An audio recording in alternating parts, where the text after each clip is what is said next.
نحمدہ ونصلی علی رسولہ الکریم، اما بعد فاعوذ باللہ من الشیطان الرجیم، بسم اللہ الرحمن الرحیم۔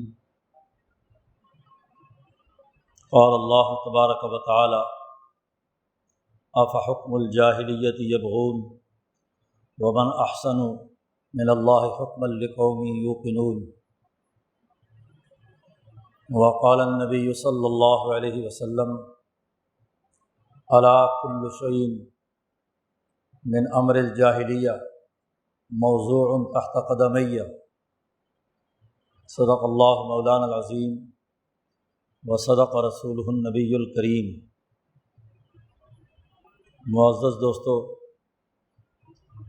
انبیاء علیہم السلام کی بعثت اس لیے ہوتی ہے کہ وہ جاہلیت کے زمانے کی تمام باتوں کو مٹا کر علم و شعور کی بنیاد پر انسانی معاشروں کو استوار کرتے ہیں۔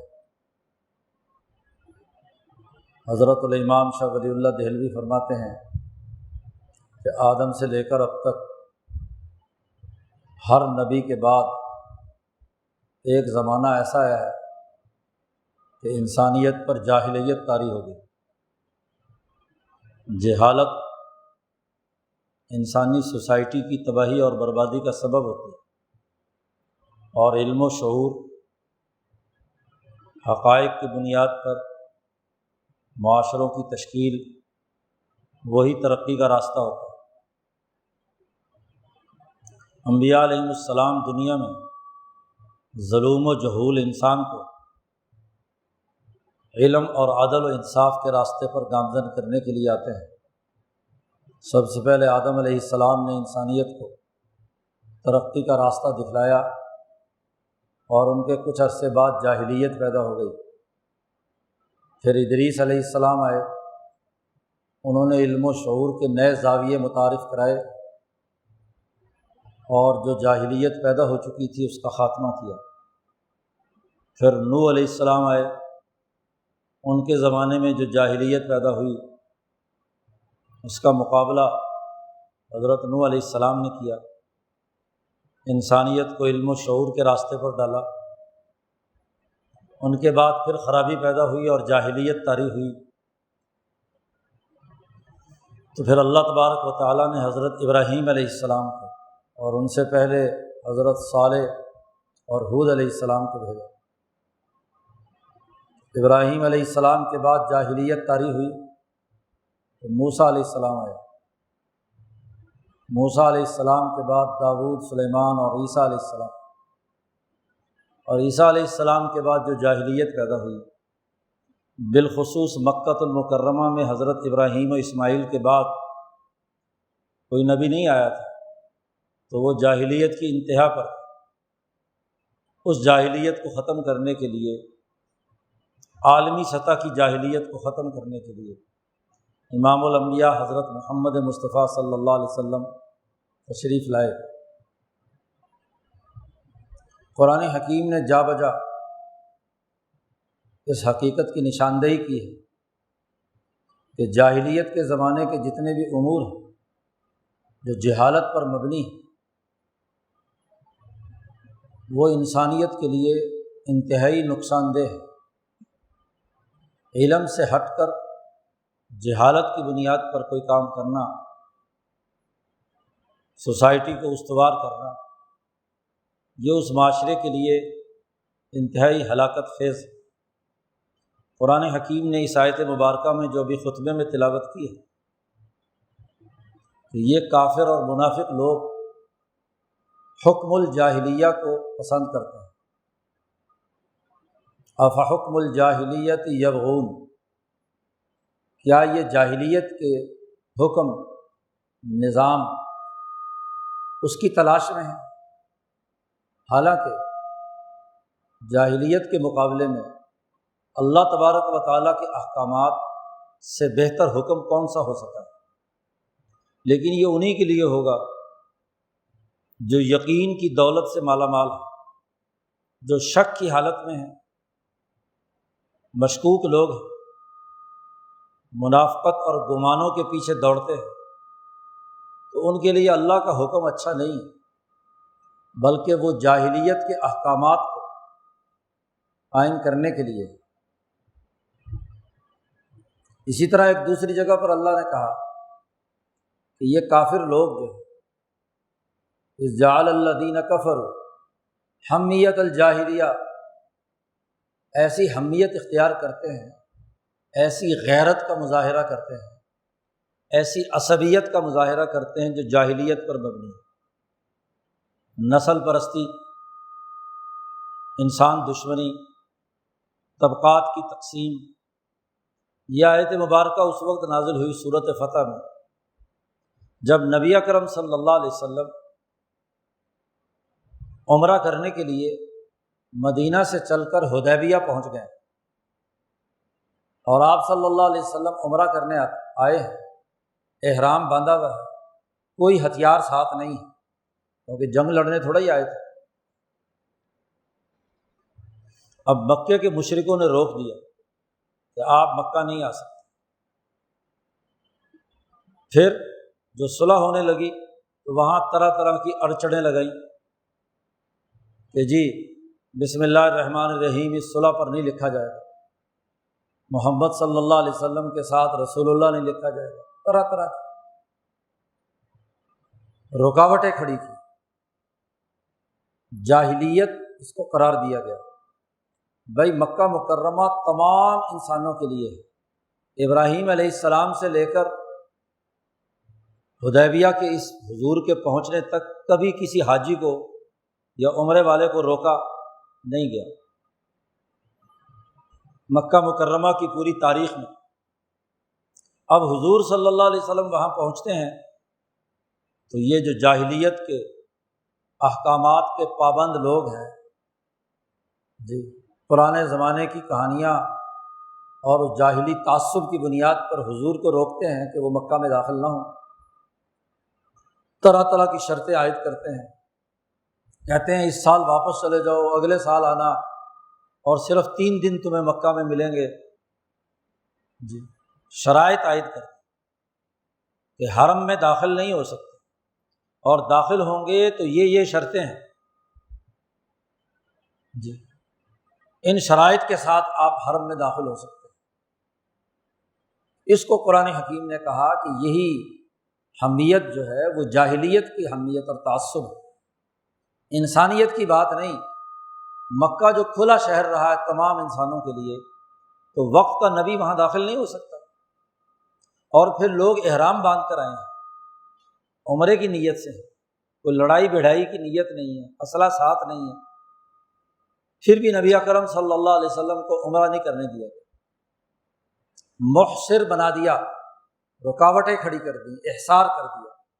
یہیں سے حج کے احصار کے بہت سارے مسائل فقہا نے اخذ کیے ہیں کہ ایک آدمی احرام باندھ کر آ جائے اور کوئی ظالم حکمران ان کو عمرہ نہ کرنے دے تو یہ جاہلیت کا طریقہ ہے، اس کو حمیت جاہلیت قرار دیا گیا۔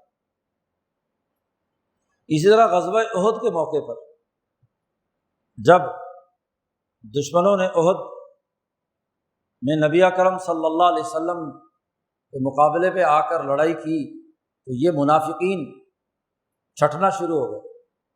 عبداللہ ابن ابی کی قیادت میں 300 منافقین جنہوں نے یہ عہد کیا ہوا تھا میثاق مدینہ کے وقت کہ مدینہ پر اگر حملہ ہوگا تو ہم دفاع میں ساتھ شریک ہوں گے، اس معاہدے کی خلاف ورزی کرتے ہوئے 300 آدمی اپنے واپس لے گئے۔ اب اس لڑائی میں جیسا کہ سب کو معلوم ہے کہ دوسرے مرحلے میں صحابہ 70 صحابہ شہید ہوئے ہیں۔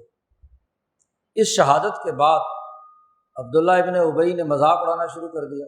قرآن نے کہا ہے کہ تمہارے پاس ایک ایسا طائفہ ہے کہ یظنون باللہ ظن الجاہلیہ، جاہلیت کے زمانے کے گمانات اور خیالات رکھتا ہے، جاہلیت کی باتیں ہیں، اور پھر کہتے ہیں مسلمانوں کا مورال گرانے کے لیے کہ اب تم یہاں نہیں رہ سکتے، یہاں نہیں رہ سکتے، تمہیں تو کیا ہے واپس جانا پڑے گا، کہ مکے والوں نے تمہیں شکست دے دی، اور مدینے میں کیا ہے تم اب رہ نہیں سکتے، شکست خوردہ لوگ جتنے مہاجرین ہیں انہیں واپس جانا پڑے گا۔ تو اس کو قرآن حکیم نے ظن الجاہلیہ کہا اور فرمایا کہ قل ان الامر للہ، حکم اللہ کا چلنا ہے۔ جی انہوں نے کہا تھا یقولون لیس لنا امر، تمہارے لیے کوئی امر، تمہارا اب یہاں کام نہیں ہے، تمہاری حکومت یہاں قائم نہیں رہ سکتی۔ تو اللہ نے کہا کہ نہیں، یہ حکومت جو ہے وہ تو اللہ کے قبضے میں ہے۔ تو وہاں بھی اس پورے عمل کو جو منافقین نے اختیار کیا اس کو ظن الجاہلیہ کہا۔ جاہلیت کیا ہے اس کو سمجھنے کی ضرورت ہے، اسے سمجھایا ہے نبی اکرم صلی اللہ علیہ وسلم۔ ایک حدیث میں نے خطبے میں تلاوت کی ہے، نبی اکرم صلی اللہ علیہ وسلم نے خطبہ حجۃ الوداع میں جہاں اور بہت ساری باتیں فرمائیں، وہاں یہ بات بھی فرمائی، الا خبردار لوگوں، جاہلیت کے جتنے بھی کام ہیں، کل شیء من امر الجاہلیہ، جاہلیت کے کاموں میں سے کوئی چھوٹی سے چھوٹی چیز بھی ہے تو آج موضوع تحت قدمیہ، میرے دونوں پاؤں کے نیچے اس جاہلیت کے کاموں کو رونت دیا گیا، مٹا دیا گیا، ختم کر دیا۔ جیسے کسی چیز کو ذلیل کر کے آدمی اپنے پاؤں سے رونتا ہے، تو میں نے آج ہر جاہلیت کے کام کو روند کر اپنے پاؤں تلے ختم کر دیا۔ اور پھر سب سے پہلا جو جاہلیت کا کام بیان کیا وہ یہ کہ دم الجاہلیہ موضوع تحت قدمیہ، جاہلیت میں جو خونی کھیل کھیلا جاتا تھا، ایک قبیلہ دوسرے قبیلے کا آدمی مار دیتا تو قاتل کو مارنے کے بجائے اس قبیلے کا کوئی آدمی پکڑا جاتا تو اس کو قتل کر دیتے کہ جی تم نے ہمارے چونکہ قبیلے کا بندہ مارا ہے اس لیے ہم تمہارے قبیلے کا بندہ مار دیں گے۔ تو سب سے پہلا جو جاہلیت کا کام ہے انسانیت کا قتل ہے، اور وہ قتل بھی نا انصافی کی بنیاد پر۔ ایک انسان نے جرم ہی نہیں کیا، محض اس لیے کہ وہ ایک قبیلے کا بندہ ہے تو اس کو مار دینا، اس کو ختم کر دینا، اس کو حضور صلی اللہ علیہ وسلم نے دم جاہلیہ کہا۔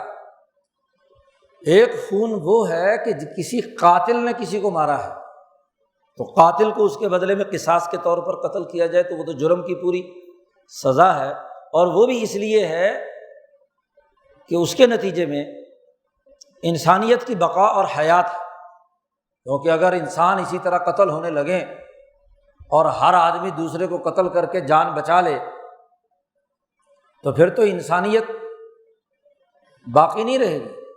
اس لیے وہاں کہا گیا کہ یہ دم الجاہلیہ ختم، اور حضور صلی اللہ علیہ وسلم نے فرمایا کہ آج سب سے پہلے میں اپنے خاندان کا ابن ربیعہ ابن الحارث کا خون معاف کرتا ہوں، اسے لڑائی میں دوسرے قبیلے کے لوگوں نے مار دیا تھا تو حضور صلی اللہ علیہ وسلم کا بنو ہاشم کا قبیلہ اس کا بدلہ لینا چاہتا تھا، تو حضور نے فرمایا آج کے بعد سب سے پہلے میں اپنے خاندان کا خون معاف کرتا ہوں۔ دوسری بات ارشاد فرمائی کہ ربا الجاہلیہ، جاہلیت کا سود جو ظلم اور ستم کی سب سے بڑی انتہا تھی، انسانی جان کے بعد دوسری اہم تر چیز انسانی مال کی حفاظت، بغیر کسی عوض کے دوسرے کے مال پر قبضہ کرنا یہ سود خوری ہے۔ تو حضور نے فرمایا کہ جاہلیت کا جو ربا ہے وہ بھی آج میں نے اپنے قدموں تلے رون دیا، ختم کر دیا۔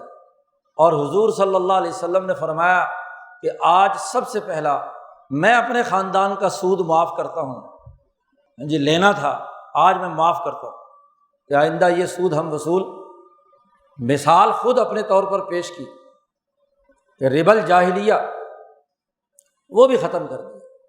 دو بنیادی باتیں خطبہ حجۃ الوداع میں حضور نے جاہلیت کی تشریح میں بیان کی ہیں، ایک کا تعلق ظالمانہ سیاسی احکامات سے ہے جس میں انسانیت کا خاتمہ کیا جاتا ہے، قتل انسانیت کا ارتکاب ہوتا ہے، اور دوسرا اہم ترین معاملہ مالی اور معاشی حوالے سے لوٹ کھسوٹ اور سود خوری سے۔ انسانی سوسائٹی انہی دو پر استوار ہوتی ہے۔ اگر ہم انسانی تاریخ دیکھیں تو ہر دور کی جاہلیت کے پیش نظر انبیاء کے بعد یہ دونوں ہی باتیں رہی ہیں۔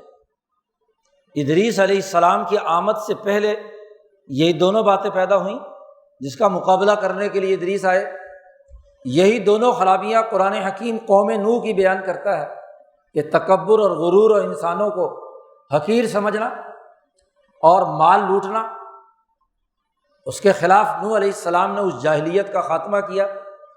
ابراہیم علیہ السلام نے بھی نمرود، شداد اور اپنے باپ آزر کے سیاسی ظلم اور معاشی ناانصافی کے خلاف آواز بلند کی۔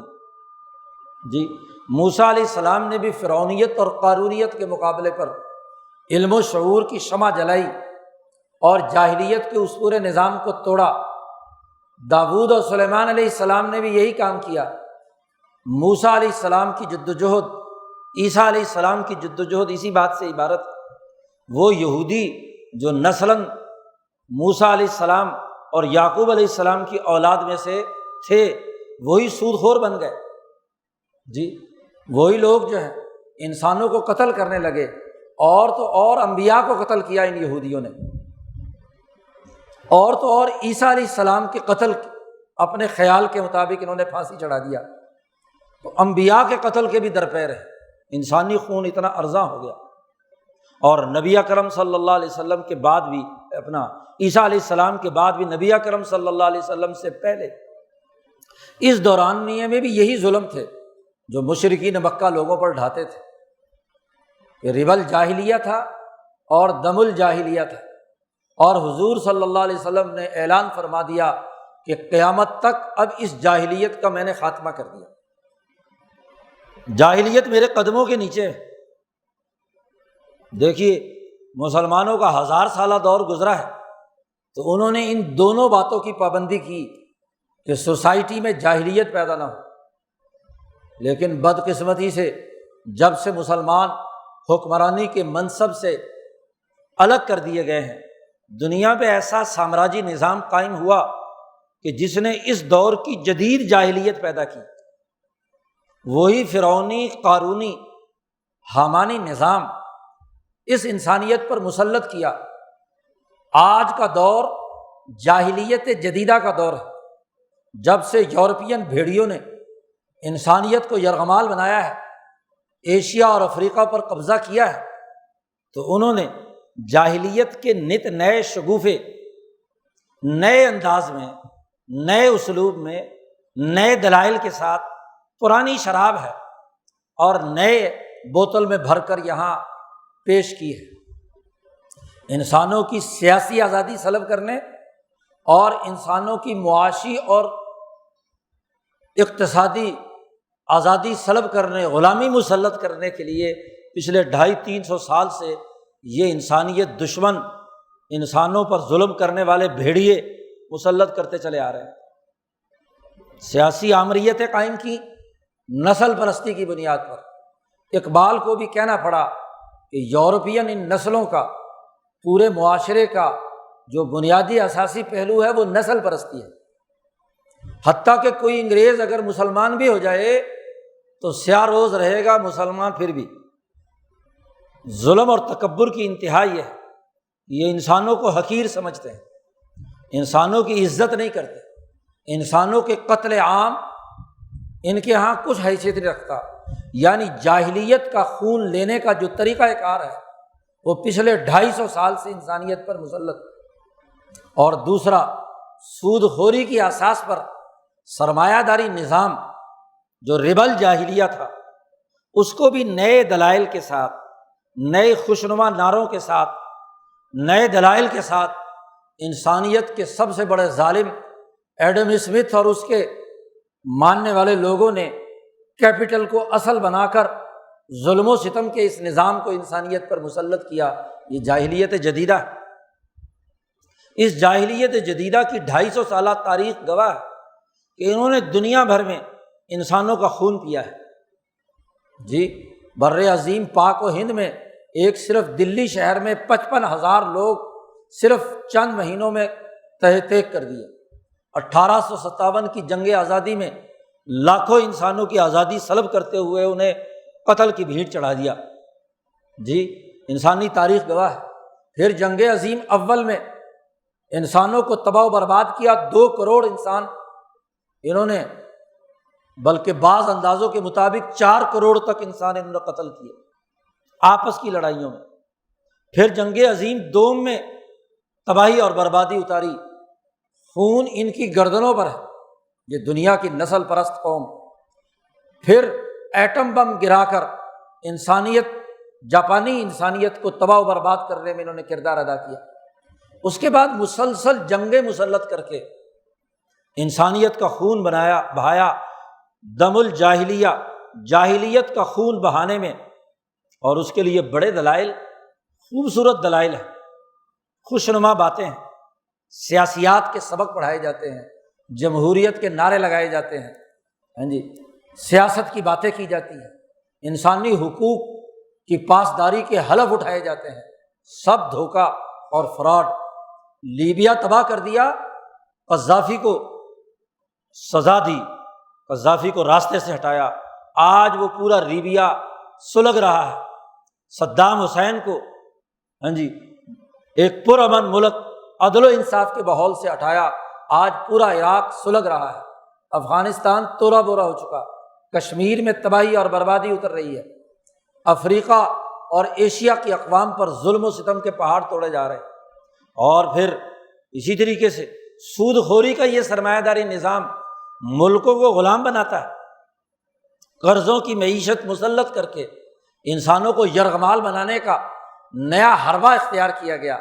مکے والوں کا سود جو ربا الجاہلیہ تھا وہ تو بڑا محدود دائرے کا تھا، ہاں جی، اضعافا مضاعفہ تھا، اور یہاں ان کا سود نسل در نسل انسانوں کو غلام بنانے اور پھر یہ قرضے مسلط کرنے اور ان کی سیاسی آزادی سلب کرنے کے لیے طرح طرح کے حربے اختیار کیے جاتے ہیں۔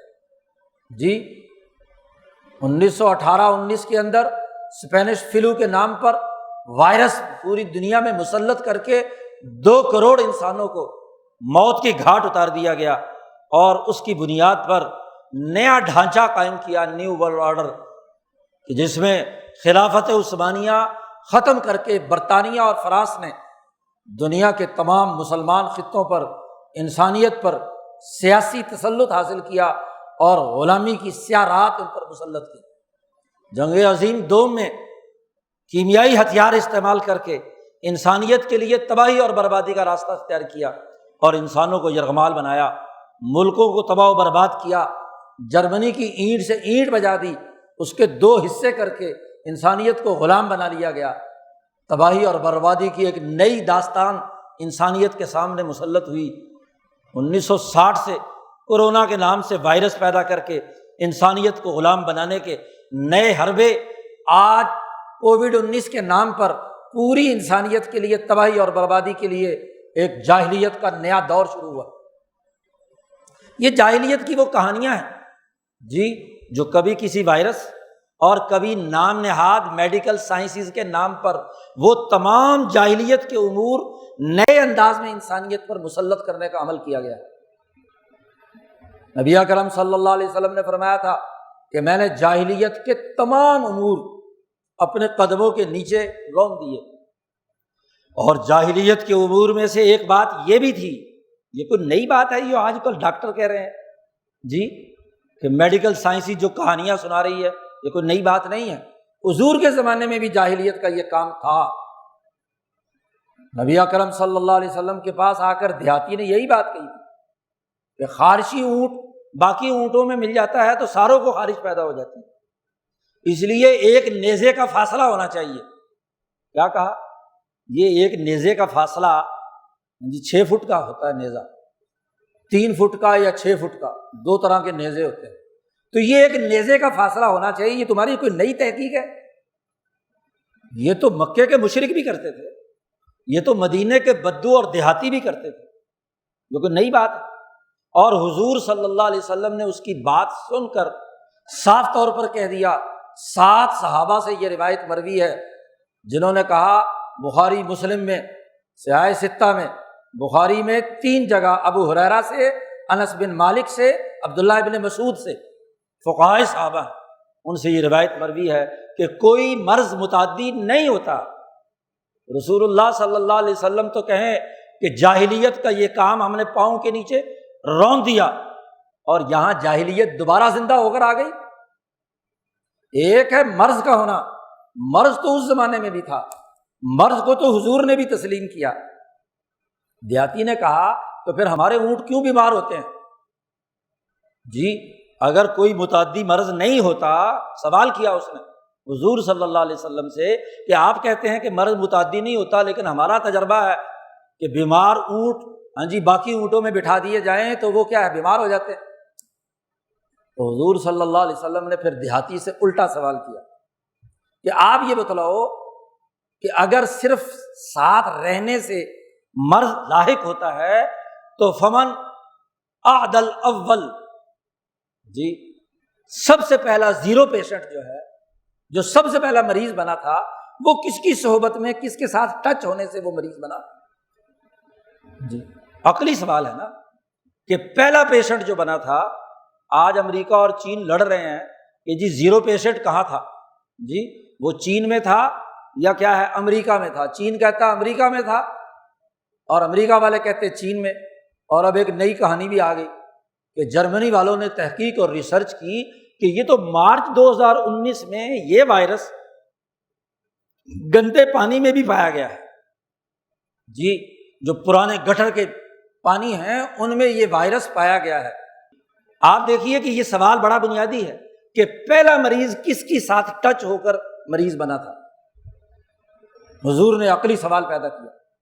اس کا مطلب یہ ہے کہ مرض پیدا ہوتا ہے اللہ کے حکم سے، جی اللہ کے حکم کے بغیر کوئی کام۔ تو جاہلیت کی بات رد کر دی۔ ایک ہے اس وبا کا مرض ہونا، اور مریض ہوتے رہتے ہیں۔ اور پھر حضور نے اس مرض کے بارے میں کہا کہ طاعون کا مرض ہو، یعنی جو لا علاج ہوتا ہے، یا کوڑی کا مرض ہو، اگر کوئی مریض اس پر صبر کرے اور وہ اس صبر کے دوران اس مرض کی حالت میں فوت ہو گیا تو وہ شہید ہے اللہ کے ہاں۔ شہید کا سب سے اعلیٰ ترین مرتبہ اور مقام ہے۔ لیکن اس مریض کے ساتھ سلوک کیا کیا حضور نے، یہ سمجھنے کی بات ہے۔ آج جو سب سے بڑی جاہلیت جدیدہ پیدا کر دی، سینکڑوں واقعات ہمارے علم میں آئے ہیں کہ جس مریض کو یہ کرونا وائرس ہو جاتا ہے، اس کی بیوی، اس کے بچے، اس کا خاندان، اس کا سگا بھائی، باپ، ماں دور بھاگ جاتے ہیں تیر کی طرح۔ ڈاکٹر اس کو ہاتھ نہیں لگاتا۔ تو اگر ڈاکٹر مریض کا علاج نہیں کرے گا، اگر ماں باپ اس مریض کے ساتھ نہیں ہوں گے، اگر اس کے عزیز و اقارب اس کو دل جوئی نہیں کریں گے تو مرض کا علاج کیسے ہوگا؟ یہ تو جاہلیت کے زمانے کا۔ جاہلیت کے زمانے میں بھی کیا ہوتا تھا کہ طاعون کا کسی کو مرض لاحق ہو گیا تو اس کو ایک کمرے میں بند کر کے تالا لگا لیتے تھے، اچھوت ہو گیا اب، جی اس کو روٹی ادھر ادھر سے کیا پھینک دی، اب مر گیا تو ٹھیک، نہیں مرا تو کیا ہے، بعد میں اگر بچ گیا از خود تو پھر تالا کھول دیتے تھے۔ کوڑی کے مریض سے نفرت کرتے تھے۔ حضور صلی اللہ علیہ وسلم نے کوڑی کے مریض کو بلایا اور اپنے ساتھ اپنے کھانے میں، اپنے پیالے میں اس کا خود ہاتھ پکڑ کر ڈالا اور کہا کہ کل بسم اللہ، مت ڈر، اور یہ کھانا کھا۔ اسی کھانے میں حضور صلی اللہ علیہ وسلم نے بھی کھایا۔ تو اس مریض کی دلجوئی کا وقت ہے یا اس کو تنہائی کا شکار کرنے کا وقت؟ جی اس کے لیے کیا ہے، الگ سے ایسی جگہ پہ قید کر دینے کا مطلب ہے کہ جہاں اس کا کوئی علاج معالجہ نہ ہو۔ علاج معالجے کے لیے وہ طریقے اختیار کیے جا رہے ہیں کہ جس کے ذریعے سے علاج تو کیا ہونا تھا، جی اس کے بارے میں آپ کے chief justice Lahore high court کو کہنا پڑا کہ سرکاری اسپتال میں جائے تو جان نہیں بچتی اور پرائیویٹ اسپتال میں جائے تو مال نہیں بچتا، وہاں مال ہڑپ کر جاتے ہیں۔ اب اگر اس کے 7-7 لاکھ کے انجیکشن ہیں تو یہ فارماسیوٹیکل کمپنیوں کی ایجنٹی کے لیے یہ کام کیا گیا ہے۔ غریبوں کو مرنے کے لیے چھوڑ دو اور امیروں کے جیبوں سے پیسے نکال کر ان کو 7-7 لاکھ کے انجیکشن لگاؤ، یہ کون سا قانون اور ظاہر؟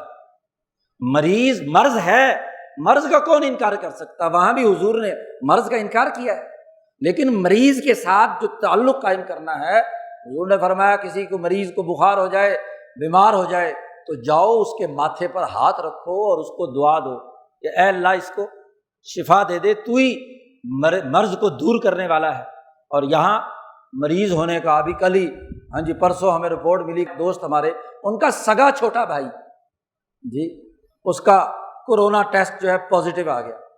تو جیسے ہی بیوی کو پتہ چلا، وہ ابھی ہسپتال میں ہی تھا، بیوی کو پتہ چلا، اس نے سامان باندھنا شروع کر دیا کہ میں تو اپنے میکے جا رہی ہوں۔ باقی بھائیوں نے اسے چھوڑ دیا، نہ سسرال والے اس کے قریب لگ رہے ہیں نہ کچھ۔ وہ تو چونکہ ہمارا دوست تھا اس لیے وہ جو ان کو اپنے گھر لایا، 4-5 دن رکھا، اور 4-5 دن بھی رکھا تو ٹھیک ہو گیا، اس کو تسلی دی، حوصلہ دیا، اس کی خدمت کی، اس کو اچھا کھانا دیا، اس کی قوت مدافعت مضبوط ہو گئی تو وہ کیا ہے، ٹھیک ہو گیا۔ اور ان 4 دنوں میں اس کی بیگم اور بچے لڑتے رہے کہ اگر اس کے حقیقی بچے اور اس کی بیوی تو دور بھاگ گئے، اور کیا تمہیں اپنے بچے عزیز نہیں ہیں؟ تم نے اس مریض کو ہمارے گھر میں کیوں لا کر داخل کر لیا؟ میڈیا نے اتنا خوف پیدا کر دیا کہ خون سفید ہو گئے، خون سفید ہو گئے۔ یہ کون سی دین کی تعلیم ہے؟ مریض کے ساتھ تو اچھا سلوک کرنے کا عمل ہے، اور اگر اچھا سلوک نہیں ہے تو جاہلیت کا طریقہ ہے۔ اس جاہلیت کے طریقے کو فروغ دیا جا رہا ہے۔ میڈیا دن رات آگ اگل رہا ہے، موبائل ٹون دن رات خطرناک ہے، مر جاؤ گے، یہ ہو جائے گا، وہ ہو جائے گا۔ حضور نے تو کہا کہ اگر اس وبا میں مرض میں مر گیا تو شہید ہے۔ یہ شہید نہیں ہونا چاہتے؟ کیا مسئلہ ہے ان کو؟ اگر تم نے اس مریض کی عیادت کرتے وقت، اس کی خدمت کرتے وقت شہادت حاصل کر لی تو کون سا آسمان گرا ہے؟ موت تو اللہ کے حکم سے آتی ہے۔ کسی مریض کی خدمت کرتے ہوئے آ جائے تو اس سے بڑی انعام کی بات کیا ہے کہ آپ شہید ہیں۔ یہاں اس کو ایک ہوا بنا کر پوری دنیا پہ خوف زدہ، اور اس کے نتیجے میں اگلی جو جاہلیت پیدا کی جا رہی ہے، سمجھنے اور سوچنے کا مقام ہے۔ آج پوری دنیا کو تباہ و برباد کیا جا رہا ہے۔ سب سے پہلے اس جاہلیت کے نتیجے میں کالج، یونیورسٹی، تعلیمی ادارے، مدارس، مساجد سب بند کر دی گئی، یعنی پوری انسانیت کو، 7 ارب انسانوں کو غلام بنا کر جاہل بنایا جانا ہے۔ بچوں کی تعلیم ختم، تو کیا ایک وبا آ گئی تو اس کے نتیجے میں جاہلیت پھیل جانی چاہیے۔ اس سے بڑی جاہلیت کا اور ثبوت کیا ہوگا؟ آج تک علم کی فضیلت پر لیکچر دیے جاتے تھے، تعلیم کی اہمیت پر، کیونکہ کاروبار کرنا تھا، عالمی طاغوتی قوتوں نے کاروبار کرنا تھا، مافیاز تھے جو تعلیم کے نام پر لوگوں سے دولت نچوڑ رہے تھے، اور آج عالمی سرمایہ دار نے تعلیم کا آن لائن ایسا نظام جس سے وہ بچہ اپنے ماں باپ، اپنے خاندان، اپنی سوسائٹی، اپنے مذہب، اپنے دین، اپنی تعلیم سے جدا ہو کر ان کی ڈگڈگی پر ناچتا رہے۔ یہ آن لائن تعلیم کیا ہے؟ سامراجی ایجنٹ بنانے کا، اس کے علاوہ اور کوئی راستہ نہیں ہے کہ یک طرفہ ٹریفک سنائے جاؤ، لوگوں کو غلام بنائے جاؤ، ان کی جہالت میں اضافہ کرتے جاؤ، اپنے سرمایہ داری نظام کے اعلی کار ایجنٹ اور مزدور پیدا کرتے رہو، اس کے علاوہ اور کیا ہے؟ تو جاہل بنا دیا۔ اس سے بڑی جاہلیت کیا ہے؟ پھر اس سے بڑی جہالت یہ ہے کہ تمام انسانوں کا خاندانی نظام توڑ کر کورونا وائرس کو ایسا ہوا بنا دیا کہ بیوی دور، بچے دور، ماں باپ دور، اور تو اور بوڑھے والدین کو بچے تعلیم دے رہے ہیں کہ ابا جان احتیاط کرنا، اور اگر بیچارہ بوڑھا تھوڑا سا مزاحمت کرے تو اس کو جوڑ باندھ کر کمرے میں بند کر دیتے ہیں کہ یہ ابا ہر وقت نماز پڑھنے کے لیے مسجد میں جاتا ہے، بازار میں جاتا ہے۔ یعنی اولاد کو دماغوں میں ہر وقت میڈیا کے ذریعے سے انڈیل دیا کہ وہ اپنے باپ کو غلام بنائے، ان کی آزادی سلب کرے، اور اس کے پاس جو بھی کچھ آ رہا ہے وہ جدید میڈیا کے ذریعے سے آ رہا ہے۔ تو نسل کو بگاڑنے کا، خاندانوں کو غلام بنانے کا، اور اس سے اوپر غلامی کہ دنیا کی 192-93 ملکوں کی حکومتوں کا جبر سوسائٹی پر نافذ کر دیا، سیاسی آزادی سلب کر لی، رائے دہی ختم کر دی، دنیا کی سامراجی حکومتیں آمریتیں مسلط کر رہی ہیں۔ پاکستان کا آئین اور دستور کہتا ہے کہ کسی آدمی کو کاروبار سے نہیں روکا جا سکتا، کسی آدمی کو اپنے حق کے خود ارادیت اس سے نہیں روکا جا سکتا، کسی آدمی کی سیاسی آزادی سلب نہیں کی جا سکتی، لیکن حکومت من مانی 73 کے آئین کی خلاف ورزی کرتے ہوئے کاروبار بند کیا جا رہا ہے، لاک ڈاؤن کیا جا رہا ہے، معیشتیں تباہ کی جا رہی ہیں، قومیں غلام بن رہی ہیں، قرضوں کی بارش ہو رہی ہے۔ جی IMF بھی کھلے دل سے قرضے دے رہا ہے، ایشین ڈیولپمنٹ بینک بھی قرضے دے رہا ہے، 1.5 ارب آپ کو مل گئے مختلف جگہوں سے، اور سب ملا کر کئی اربوں اور کھربوں ڈالر آپ کو مل گئے۔ کیا ان کا سود نہیں ادا کرنا؟ یہ سود خوری کو فروغ دینے کا ذریعہ نہیں ہے، یہ ربا الجاہلیہ نہیں ہے، یہ دم الجاہلیہ نہیں ہے کہ تم نے جاہلیت کی بنیاد پر لوگوں کا خون کرنا شروع کر دیا، خوف زدہ بنا کر، ان کو خوف میں مبتلا کر کے ان کو یرغمال بنانے کا طریقہ اختیار کر دیا۔ کیا یہ جاہلیت کا طریقہ نہیں ہے؟ جس طریقوں کو پیارے نبی محمد مصطفیٰ صلی اللہ علیہ وسلم نے اپنے قدموں کے نیچے روندا تھا، آج دنیا کے 57 مسلمان ملکوں کے حکمران نبی کا نام لیوا اپنی سوسائٹی میں جہالت، جی تعلیم کے مقابلے میں جہالت، علم کے مقابلے میں انسانوں کو دھوکہ دینے کا عمل، عدل کے مقابلے میں ان پر ظلم، ان کی سیاسی آزادی سلب کرنا۔ عمر فاروق نے تو فرمایا تھا، او لوگو متستابتم الناس، کب سے تم نے لوگوں کو غلام بنانا شروع کیا؟ ان کی ماؤں نے تو انہیں آزاد جنا تھا۔ انسان ماں کی پیٹ سے پیدا ہوتا ہے تو آزاد ہوتا ہے، اس کی ایک رائے ہوتی ہے، تم نے یہ رائے سلب کرنے کا عمل شروع کر دیا۔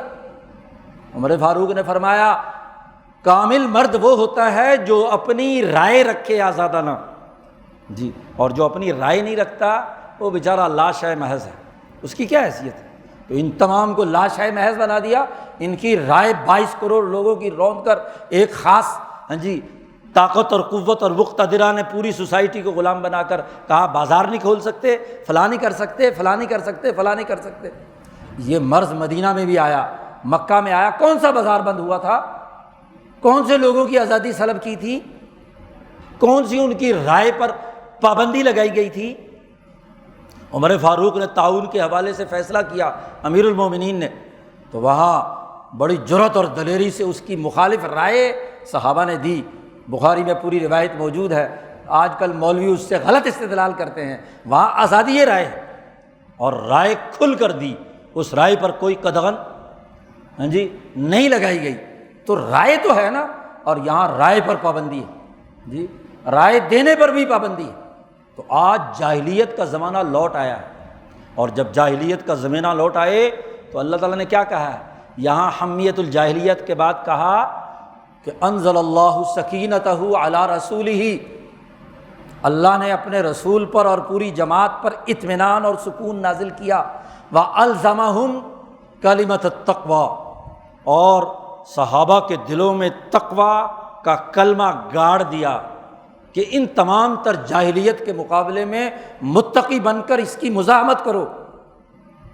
ان کے قلب مطمئن ہے، جی سکینہ نازل ہوئی، اطمینان نازل ہوا، گو خلاف تباہ جاہلیت سے متعلق امور سامنے آئے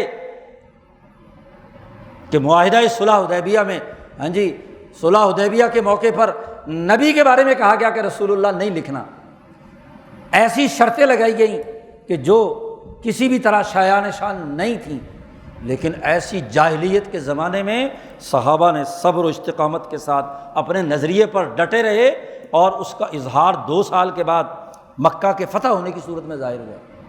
تو ایسی جاہلیت کا ماحول ہو تو قرآن کی آیت ہمیں حکم دیتی ہے کہ وہ تقویٰ کو لازم پکڑ لیں، عدل و انصاف کی سوچ کو لازم فرمائیں، الزمہم کلمۃ التقویٰ، اور دلوں میں اپنا یقین پیدا کر کے، اللہ سے تعلق پیدا کر کے پورے اطمینان اور سکون کے ساتھ اپنی بھرپور رائے کا اظہار کریں۔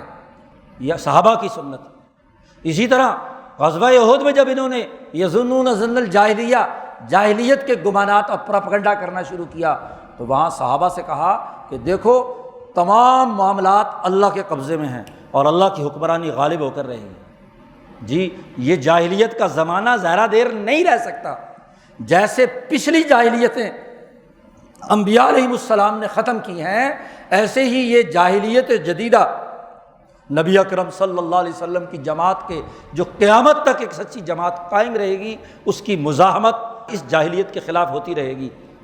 تاریخ شاہد ہے کہ شاہ ولی اللہ نے اس جاہلیت کا مقابلہ کیا، شاہ عبدالعزیز نے کیا، سید احمد شہید، شاہ اسماعیل شہید نے کیا، حاجی امداد اللہ مہاجر مکی نے کیا، شیخ الہند مولانا محمود حسن، مولانا قاسم نانوتوی، مولانا رشید احمد گنگوہی نے کیا، شیخ الاسلام مولانا سید حسین احمد مدنی نے کیا، جی امام انقلاب مولانا عبید اللہ سندھی نے کیا۔ کیا اس جاہلیت سے مروب ہو کر اس کے مقابلے کی صحیح اور سچی رائے جو انبیاء علیہم السلام کی تعلیمات کی بنیاد پر ہے، کیا اس پر اپنا دلوں کا اطمینان حاصل کرنا اور اس تقویٰ کے کلمے کو مضبوطی سے پکڑنا جس کو اللہ نے ہم پر لازمی قرار دیا ہے، الزمہم، ان کے اوپر لازم قرار دے دیا ہے کہ تقویٰ کا کلمہ مضبوطی سے پکڑیں ہمیں۔ یہ عارضی باتیں ہیں جو جاہلیت کے نام پر پھیلائی جا رہی ہیں، جاہلیت کو فروغ دیا جا رہا ہے۔ مرض کے علاج کرنے کے نام پر سیاسی آزادی طلب کرنا، بچوں کو تعلیم سے دور کر کے جاہل بنانا، قرضے مسلط کرنا، سود خوری کا نظام بنانا، یہ غلط ہے۔ یہ نہیں ہے کہ ہم یہ کہیں کہ جی وبا ہی نہیں ہے، وبا تو ہے، بخار بھی ہو رہا ہے، لوگ بیمار بھی ہو رہے ہیں، کھانسی بھی انہیں ہوتی ہے، مرض ہے۔ اب مرض کا مقابلہ دلیری سے ہوگا اور ضروری احتیاطی تدابیر سے ہوگا، لیکن ان احتیاطی تدابیر کے نام پر خوف کا کاروبار کرنا، خوف پھیلانا، اور وہ خوف اس حد تک پھیلا دینا کہ لوگوں کو جاہل بنانا، ان کی سیاسی آزادی طلب کر لینا، ان کی معاشی تباہی بربادی کے فیصلے کرنا، یہ جرم عظیم ہے۔ جو حکمران، جو لوگ یہ کام کریں گے، دنیا کی عالمی طاغوتی قوتیں جو کریں گی وہ سزا بھگتیں گی۔ اور سب سے بڑھ کر یہ کہ تقویٰ کے کلمے کا لازمی تقاضا تھا کہ عبادت گاہیں کھلی ہوئی ہوں۔ آج عبادت گاہوں پر تالے ہیں۔ آج کوئی آدمی احرام باندھ کر حرم کے قریب پہنچتا ہے تو وہاں کے حکمرانوں نے پابندی لگا دی، جیسے مکے کے مشرکوں نے حضور صلی اللہ علیہ وسلم کو حرم میں داخل ہونے نہیں دیا۔ یہ کیا اعلان ہے کہ جی دنیا کے سارے ملک تو نہیں آ سکتے، سعودی عرب کے آئیں گے؟ اچھا جی، سعودی عرب کے پہلے اعلان کیا 10,000 آئیں گے، اب کہا کہ نہیں جی 1,000 آئیں گے۔ وہ 1,000 تو حرم کے اندر ملازمین ہیں، اور وہ ملازمین تو پہلے سے ہی وہاں عمرے کر رہے ہیں، وہ کیا حج کریں گے؟ یہ کوئی حج ہے؟ حج پر پابندی، عمرے پر پابندی، خوف کے نام پر۔ کیا کبھی انسانی تاریخ میں ایسا ہوا کہ حج پر پابندی لگا دی گئی ہو؟ نہیں ہوا۔ جو لوگ 40 دفعہ کی کہانی سناتے ہیں بالکل جھوٹ ہے، بددیانتی ہے۔ بڑے بڑے محدثین کے جملے استعمال کیے جاتے ہیں، امام ذہبی کا قول نقل کیا جاتا ہے۔ امام ذہبی جس علاقے میں ہیں، انہوں نے کہا میرے علاقے میں یہ بیماری آئی تھی اور میرے علاقے سے کوئی آدمی حج کے لیے نہیں گیا۔ جی تو یہ حج پر پابندی ہے؟ کیا امام ذہبی کا شام کا علاقہ جو ہے صرف وہی حج حاجیوں کے لیے ہوتا ہے؟ دنیا بھر سے حاجی آئے تھے اس سال، صرف امام ذہبی کے اس قول پر یہ کہہ دینا کہ جی حج نہیں ہوا اس سال، تو یہ خود ساختہ نتائج ہیں، جاہلیت کے نئے طور طریقے ہیں۔ تو مسجدوں کو آج تالے ہیں، نمازیوں پر پابندیاں ہیں، عبادات ادا کرنے کے لیے ہیں جی جاہلیت کے زمانے کے طور طریقے، جو جاہلیت کے زمانے میں بھی ایک نیزے کے فاصلے پر رہنا چاہیے، وہی آج مسلط ہو تو جاہلیت جدیدہ نہیں تو اور کیا ہے؟ جی نبی اکرم صلی اللہ علیہ وسلم تو فرمائے کہ لوگوں کے درمیان فاصلہ ہو نمازیوں اور مقتدیوں میں تو میں دیکھ رہا ہوں کہ وہاں شیطان کھڑا ہے۔ جی مسجد نبوی میں جس میں حضور نے کھڑے ہو کر منبر رسول پر یہ بات کہی تھی کہ میری مسجد میں جو میرے پیچھے نماز پڑھتے ہیں وہ اگر فاصلے سے کھڑے ہو رہے ہیں تو میں دیکھ رہا ہوں کہ وہ شیطان کھڑا ہے۔ آج اسی روضہ رسول کے سامنے امام نماز پڑھاتا ہے اور جناب 6 فٹ کے فاصلے پر۔ یہ نبی کی بات ہے؟ یہ تو جاہلیت کی بات ہے، اور جاہلیت جدیدہ یہ تباہ کن ہے۔ اس کا مقابلہ کرنا، اس کی مزاحمت کرنا اور دین حق کی اساس پر علم و شعور کے فروغ کے لیے جدوجہد اور کوشش کرنا، یہ ایک مسلمان کا فریضہ ہے۔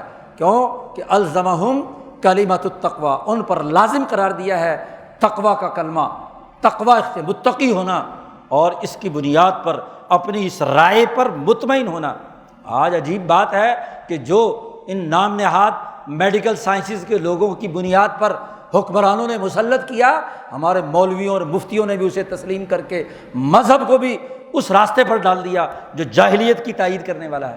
مذہب جسے جاہلیت کا خاتمہ کرنے کے لیے آنا تھا، دین اسلام، آج وہی پوپ کی فہرست میں کھڑا ہے کہ وہ پوپ جو ہر 100 سال کے بعد تورات میں تحریف کرتے ہیں، وہ مندر کا پجاری جو ہر 50-100 سال کے بعد اپنی کتابوں کے اندر تغیر و تبدل کرتے ہیں، ان کا مذہب بدل جاتا ہے، وہ یہودی ربی جو ہر 100-200 سال کے بعد تورات کے اندر تبدیلی کر دیتے ہیں، کوئی انجیل میں تبدیلی کر دیتے ہیں۔ آج ہم نے قرآن اور حدیث کے اندر تبدیلی کرنے کا راستہ ہمارے مذہبی رہنماؤں نے اختیار کر لیا۔ یہ کون سا طریقہ ہے؟ یہ جاہلیت کو فروغ دینے کا طریقہ ہے۔ تو جاہل جدیدہ بالخصوص سرمایہ پرستی اور سود خوری کے اس نظام کی مزاحمت کرنا، یہ ایک مسلمان کی سب سے بڑی خصوصیت ہے۔ اس پر اللہ نے لازم کر دیا ہے کہ وہ تقویٰ کا یہ کلمہ اختیار کر کے جاہلیت کے تعصب اور اس کی خرابی کا مقابلہ کرے۔ آج اللہ تعالیٰ ہمیں یہ جرأت اور ہمت دے کہ انبیاء علیہم السلام، صحابہ اور اولیاء اللہ کے طریقے کو زندہ کریں اور تقویٰ کے اس راستے کو اختیار کریں جو اللہ نے انسانی مسلمانوں پر لازمی قرار دیا ہے۔ اللہ تعالیٰ ہمیں اپنے گرد و پیش کے حالات کو سمجھنے اور دین کا شعور حاصل کرنے اور اس کے مطابق جد و جہد اور کوشش کرنے کی توفیق عطا فرمائے۔ وآخر دعوانا الحمد للہ رب العالمین۔